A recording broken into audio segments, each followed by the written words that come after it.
Josiah was 8 years old when he became king, and he reigned in Jerusalem 31 years.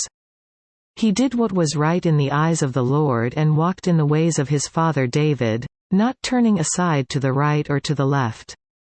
In the 8th year of his reign, while he was still young, he began to seek the God of his father David.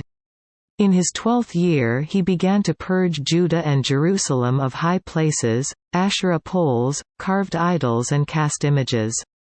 Under his direction the altars of the Baals were torn down. He cut to pieces the incense altars that were above them, and smashed the Asherah poles, the idols and the images. These he broke to pieces and scattered over the graves of those who had sacrificed to them. He burned the bones of the priests on their altars, and so he purged Judah and Jerusalem. In the towns of Manasseh, Ephraim and Simeon, as far as Naphtali, and in the ruins around them. He tore down the altars and the Asherah poles and crushed the idols to powder and cut to pieces all the incense altars throughout Israel. Then he went back to Jerusalem. In the 18th year of Josiah's reign, to purify the land and the temple, he sent Shaphan son of Azaliah and Maaseiah the ruler of the city, with Joah son of Joaz, the recorder, to repair the temple of the Lord his God. They went to Hilkiah the high priest and gave him the money that had been brought into the temple of God, which the Levites who were the doorkeepers had collected from the people of Manasseh, Ephraim and the entire remnant of Israel and from all the people of Judah and Benjamin and the inhabitants of Jerusalem. Then they entrusted it to the men appointed to supervise the work on the Lord's temple. These men paid the workers who repaired and restored the temple. They also gave money to the carpenters and builders to purchase dressed stone, and timber for joists and beams for the buildings that the kings of Judah had allowed to fall into ruin. The men did the work faithfully. Over them to direct them were Jahath and Obadiah, Levites descended from Merari, and Zechariah and Meshullam, descended from Kohath. The Levites, all who were skilled in playing musical instruments, had charge of the laborers and supervised all the workers from job to job. Some of the Levites were secretaries, scribes and doorkeepers. While they were bringing out the money that had been taken into the temple of the Lord, Hilkiah the priest found the book of the law of the Lord that had been given through Moses. Hilkiah said to Shaphan the secretary, "I have found the book of the law in the temple of the Lord." He gave it to Shaphan. Then Shaphan took the book to the king and reported to him, "Your officials are doing everything that has been committed to them.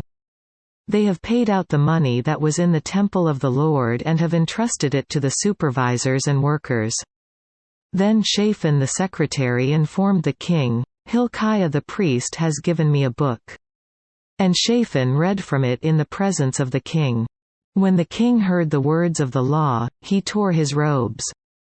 He gave these orders to Hilkiah, Ahikam son of Shaphan, Abdon son of Micah, Shaphan the secretary and Isaiah the king's attendant. "Go and inquire of the Lord for me and for the remnant in Israel and Judah about what is written in this book that has been found. Great is the Lord's anger that is poured out on us. Because our fathers have not kept the word of the Lord, they have not acted in accordance with all that is written in this book." Hilkiah and those the king had sent with him went to speak to the prophetess Huldah, who was the wife of Shallum son of Tokath, the son of Hasra, keeper of the wardrobe. She lived in Jerusalem, in the 2nd district. She said to them, "This is what the Lord, the God of Israel, says, tell the man who sent you to me. This is what the Lord says, I am going to bring disaster on this place and its people, all the curses written in the book that has been read in the presence of the king of Judah. Because they have forsaken me and burned incense to other gods and provoked me to anger by all that their hands have made. My anger will be poured out on this place and will not be quenched. Tell the king of Judah, who sent you to inquire of the Lord, this is what the Lord, the God of Israel, says concerning the words you heard. Because your heart was responsive and you humbled yourself before God when you heard what he spoke against this place and its people. And because you humbled yourself before me and tore your robes and wept in my presence, I have heard you, declares the Lord. Now I will gather you to your fathers, and you will be buried in peace. Your eyes will not see all the disaster I am going to bring on this place and on those who live here." So they took her answer back to the king. Then the king called together all the elders of Judah and Jerusalem. He went up to the temple of the Lord with the men of Judah, the people of Jerusalem, the priests and the Levites, all the people from the least to the greatest. He read in their hearing all the words of the book of the covenant, which had been found in the temple of the Lord.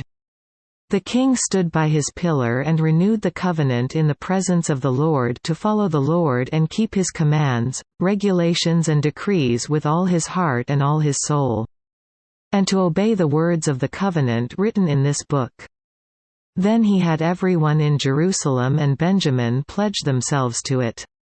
The people of Jerusalem did this in accordance with the covenant of God, the God of their fathers. Josiah removed all the detestable idols from all the territory belonging to the Israelites, and he had all who were present in Israel serve the Lord their God.